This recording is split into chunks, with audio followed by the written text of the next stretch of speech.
Hey everybody, it's your old pal Chuck, and we're back with another review. And today we're taking a look at from the Transformers Studio Series. This is from Bumblebee the movie, Deluxe Class Ironhide. Ironhide is a repaint of the previously released Ratchet. We'll do a little comparison here in a moment.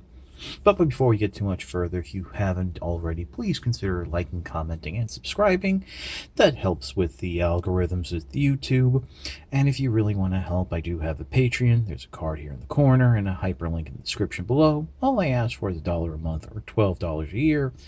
You know, if you can swing it, great. If you can't, not a problem. So I picked this figure up off of eBay, as well as its Wavemate RC, which we've already looked at. But these are showing up in brick and mortar retail as we speak. So hopefully sooner than later, you yourself will be able to find these great figures.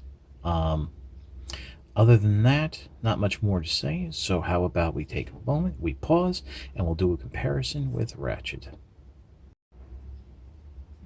As you can see, Ratchet and Ironhide are exactly the same mold. A little disappointed by that because usually in more recent lines, Hasbro has been putting in a little bit extra effort to give us make some more differences between Ratchet and Ironhide than just a different paint scheme and different colors. I can understand for this little movie subset from Bumblebee the movie, they really couldn't do that since, like the other deluxes we've looked at, these were basically figures that were created from a robot mode with a vehicle mode retrofitted, and really didn't spend that much time in the film proper. As you can see, the different paint layouts, how there's a lot more red on Ironhide, the difference in the two heads, but they do share. I think the clear plastic on Ratchet is a little bit lighter. Speaking of which, after I had initially done my review is when I really started hearing the reports of Ratchet spontaneously yellowing. And these are figures that were either coming out of the box yellowed, or people have had them for like a day and they were yellowed. Pretty much what I can tell you is, and this could just be my eye, it's just this section of the figure right here that features a little bit of a discoloring. Other than that, the figure looks basically the same from when I first got it out of the box. And I also should mention that in terms of tolerance issues with the two figures, these guys are surprisingly, the whatever joint issues I had with Ratchet are exactly the same on Ironhide. Nothing's really loose. It's just right on that cusp. So I do feel that I think the waist in Ironhide is a little bit looser, but that could just be me. Well, let's give you a look at the back. You can, again, it's nothing much there. You have the same port to store the weapon if you so desire. Just would peg in like that. Same weapon too. So that's about it. I think we'll finish off, bring the figures in, give you guys a close-up look at the head. You can see that Ratchet has that double crest where Ironhide has his signature mohawk. Nothing crazy, nothing different. And of course, I do want to mention the light piping on Ironhide. It's just as good as Ratchet. Really cool. Really pops and brings things alive. So how about we pause, and we're going to get into the transformation. Okay, so I went ahead and adjusted the camera. Now, if you remember with Ratchet, we went from a vehicle to robot, which overall I think could be a little bit easier. So we're going to do robot to vehicle just to show you guys the difference. Now, many people have said that the Ratchet and Ironhide mold is a little complex, and while I do want to say it is involved, once you do it a couple times, it's almost second nature. So what we're going to do here is make sure everything's nice and straight. First, fold in the hands just like so. Next, what you want to do is turn it around, open up these back panels, and then flip up this little collar piece, and then proceed to let's fold the arms out and unpeg the chest from the waist, and just go ahead and splay the figure open just like that. The instructions show you doing it a little bit neater, but to be honest with you, it really doesn't matter. Now we're going to come down to the legs. First thing you want to do is rotate the legs around, just like on the thigh joint. Fold the feet up into the leg, just like so.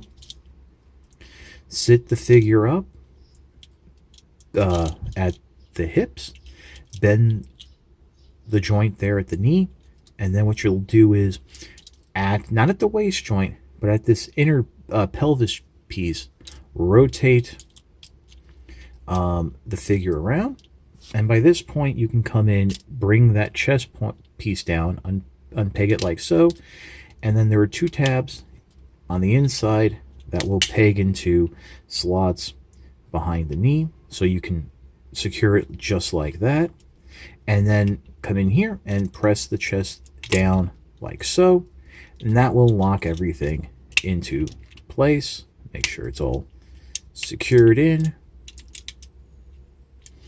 At this point, you can come around, rotate the wheels forward.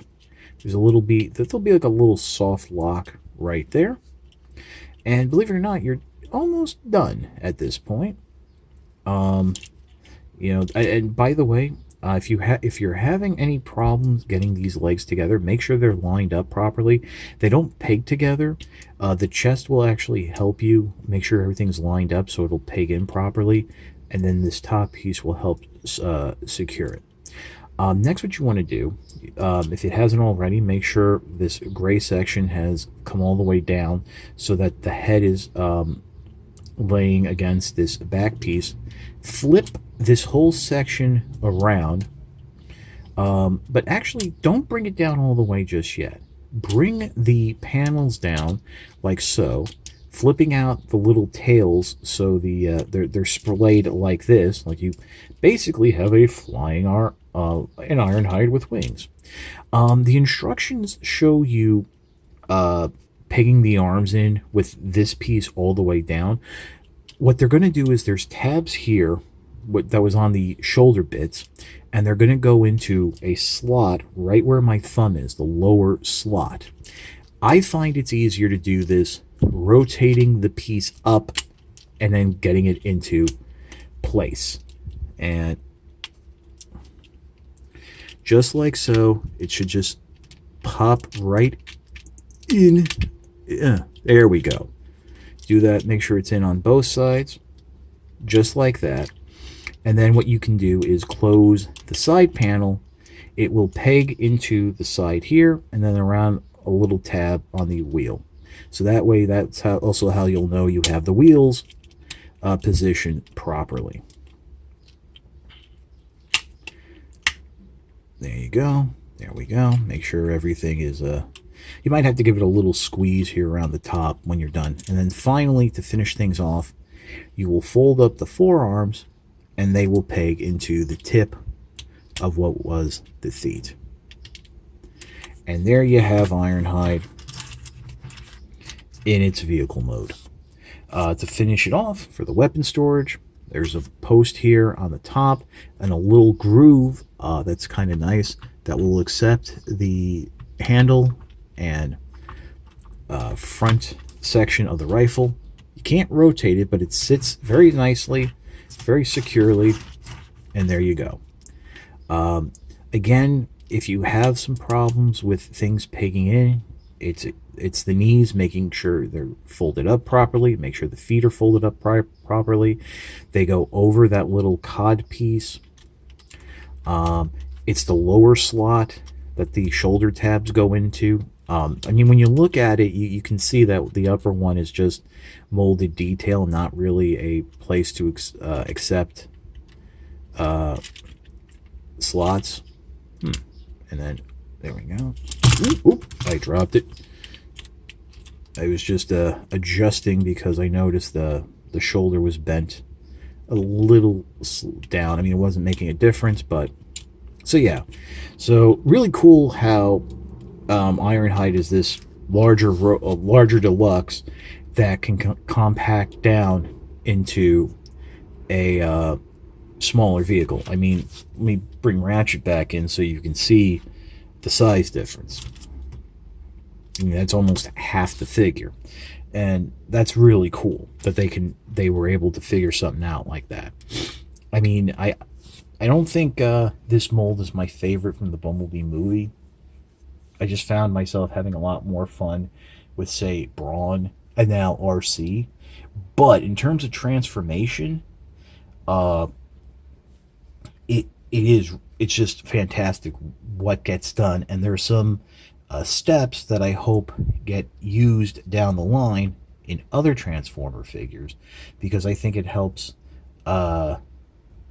really break up the whole door, arms, back of car, leg, chest, hood type of transformation.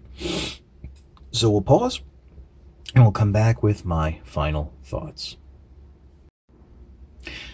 I think Ironhide is a fantastic figure, and if you were waiting to experience the mold to see what Ironhide looks like, between it and Ratchet, I think I like the colors on Ironhide a little bit better, because again, with Ratchet you do have that concern of some spontaneous yellowing.